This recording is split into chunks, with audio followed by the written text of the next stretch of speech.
Hey y'all, just wanted to make a real quick video, still tracking with this USDJPY. My thoughts on it are that we're finally at the end of the road. So as you can see where the pivot is and where we're kind of tightening up here, we're going to have a move somewhere. It might happen early. Hopefully it stays here within these confines and really gives us a strong signal. Even if it does go up, maybe hopefully it gives us a strong signal and a chance to get in safely. Um, right now, it could literally go either way from where it's at, right? So we could have this turn into a strong rejection candle down, or we could see this move higher. I am going to look for a violent move. The only other thing that I'm kind of questioning is if we're going to come up to the top of the range and do something up here.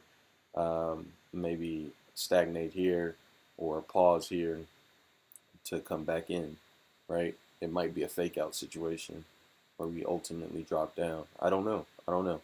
And this is also why I wanted to kind of watch and see how this played out when it comes to when it gets tight here. So you're going to notice this in the price action. Yeah, we just stair step. It was very back and forth, pinballing between these levels. But then when we got right in here, it's kind of sideways. This is pretty consolidated. So we're going to see what happens with all that pressure, with all that fighting back and forth, what direction we end up going.